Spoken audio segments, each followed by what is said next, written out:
Now I know I'm a little late, just a little bit, The next crossover for Grand Summoners has been revealed, as I've talked about in a previous video, which is Jobless Reincarnation. But one thing that wasn't revealed during that time was actually the unit info, which has finally came out. Mind you, this is only on the Japanese version of the game, so if you play a Japanese version of the game, then you'll have access to all this, and this will be coming to global probably within a month, because that's how long we have left as Shaman King. So if you're hyped for this crossover, the case may be, let me know down below in the comment section, and of course, if you want to support this video and support my channel, hey, like and subscribe. You already know what we're doing over here. Rudeus. Rudeus is an Earth human. 5-star magic, 5-star support, and a 4-star magic. Pretty solid slots overall. I think that's the same as Sakura Miku, if I'm not mistaken.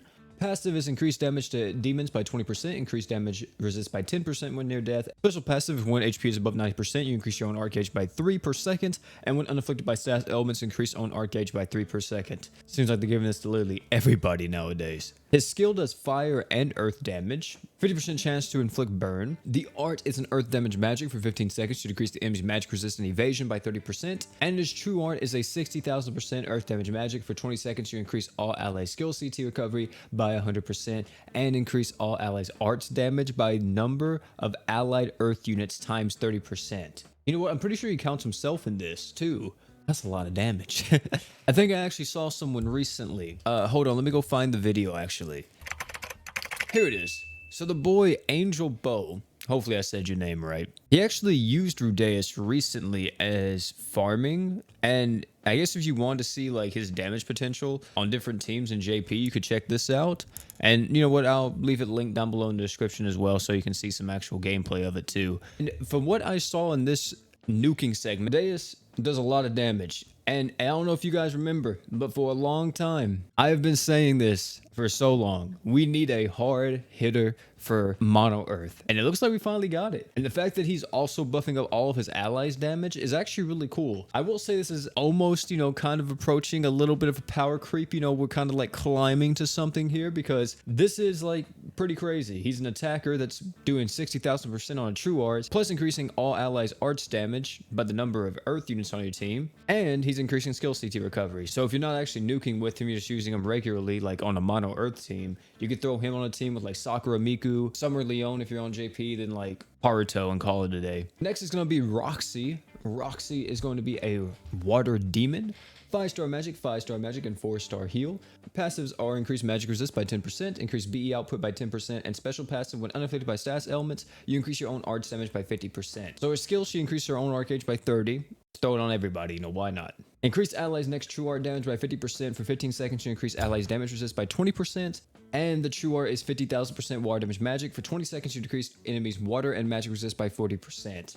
To be honest, you know, I'm kind of feeling, you know, so-so with her personally. I really am. I think that she is going to be a really strong nuker, but I really want to know like how much damage she's actually going to be dealing. Like, is she dealing more than someone like Yusuke, like on his optimal setup, or is she even able to deal like more damage than like Veronica or something? I'm pretty sure she definitely will be able to. To be honest, so far, these two units that came out, both looking really solid. Because whenever this comes to global, by the way, this will be the first banner. If you're watching this, you know, for future reference. Rudeus and Roxy are actually the two units that come first, and then the next two units come afterwards. So I would say for the first units, they're pretty solid. Especially Rudeus, he's looking really, really good in terms of his damage. We also did have the collab equips, but I'm not really going to be going over all of them, but I do know there is a new 5-star support that is like crazy OP, like musket. You at least need one of these things, and that is this right here, the Rudeus staff. Rudeus staff is another one that even people are saying to re-roll for if you're actually on JP right now, because this thing increases all your art gauge by 3 for 10 seconds, and it also increases all fire, water, and earth units attack by 50%. That is a vast majority of the cast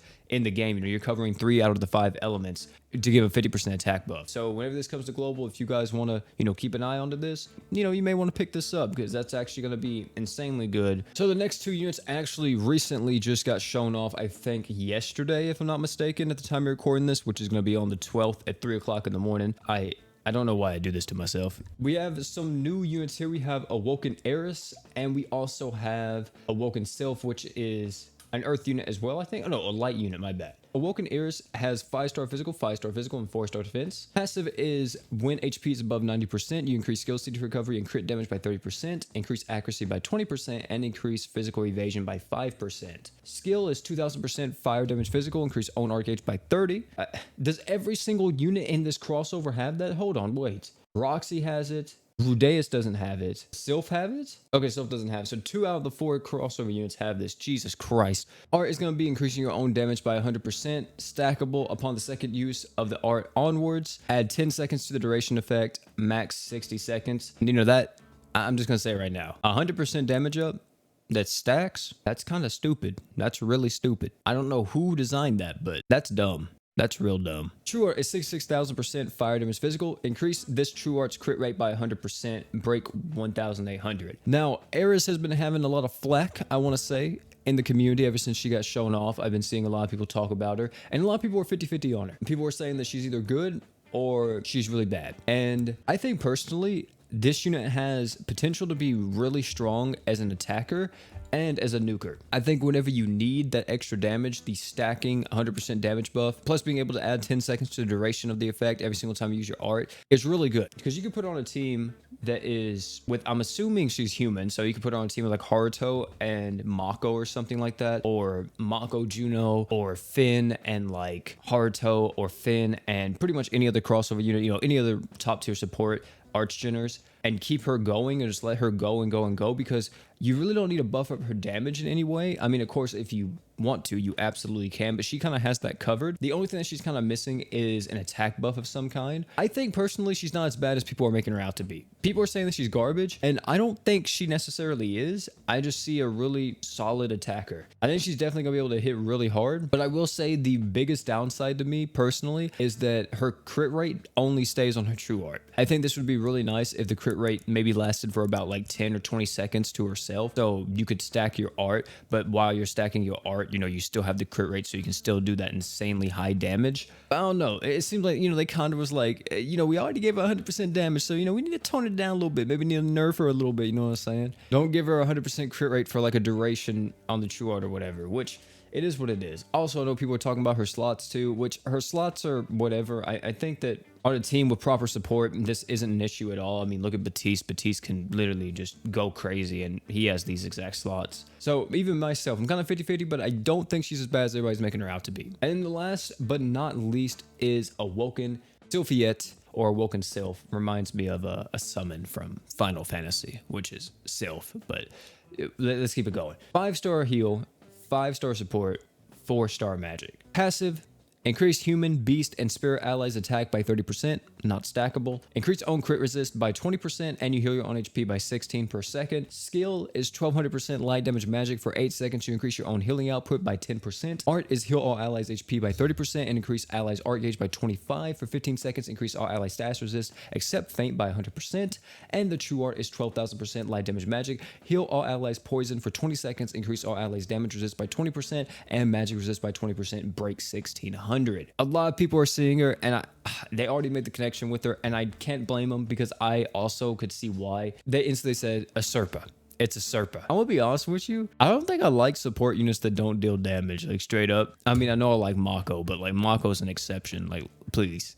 But with Sylvia, yeah, I think that she is kind of a different take on like a defensive support, kind of like a Serpa. I do think though that she's kind of a mix of like Water Rimuru, like regular base Rimuru, and a Serpa. In terms of her supporting capabilities, really solid, right? You get a 30% heal on your art, 25 art gauge, and all stats resist 100% up. The true art modifier, whatever, she's a support unit, who cares? Heal all allies poison, which is okay. I would like this to cleanse everything, but you already have the 100% status res, so it's really not a problem. And then you also increase all allies damage resist and magic resist by 20%. Very defensive, very solid support unit, and I think if you're newer to the game and you wind up looking out and getting her, she will definitely help you out. The thing is that she's gonna be very, I don't want to say niche, but she's gonna be very specific in terms of I feel like the content that you're going to be seeing her in, because stuff that's coming to my head instantly whenever I look at this is stuff like Vitz. Vitz is a fight that I think that she would actually excel in, because you could take her into that. She's going to get benefits from her art plus her true art, because you're going to be having the 20% damage resist plus the 20% magic resist, and you're going to be able to have the stash resistance as well. So it's going to really benefit like your Thetis or whatever, or whoever's going to be tanking, or you know, you maybe using like the Lisa comp. So there's that.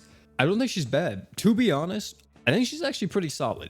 It's just me, myself, I prefer more offensive support units just because I like to see damage and, you know, big numbers go burr. So I'm kind of a little bit biased here in terms of like me being like, oh my god, over the moon for her. But I will say, good unit. To be honest, I think every unit from this crossover is actually like pretty solid. I don't think there's really a bad unit. I think the worst one may be Roxy, in my opinion, which may be surprising to some people because people may think that Eris is the worst one. But I personally believe, at least to me, Roxy may be the worst. But then again, I think it might be Eris because Roxy at least has some more team play going on due to the water and magic resist on the true art. But yeah, in terms of the best unit, I don't know. I'd have to wait till the crossover comes out and kind of like see all of them in action. But I'm leaning really heavily on Rudeus being the best, or maybe Sylphie for people who don't really have a very viable support unit. There was some other stuff, of course, in this crossover, but I'll be covering that whenever it officially comes out to global. We still have more equipment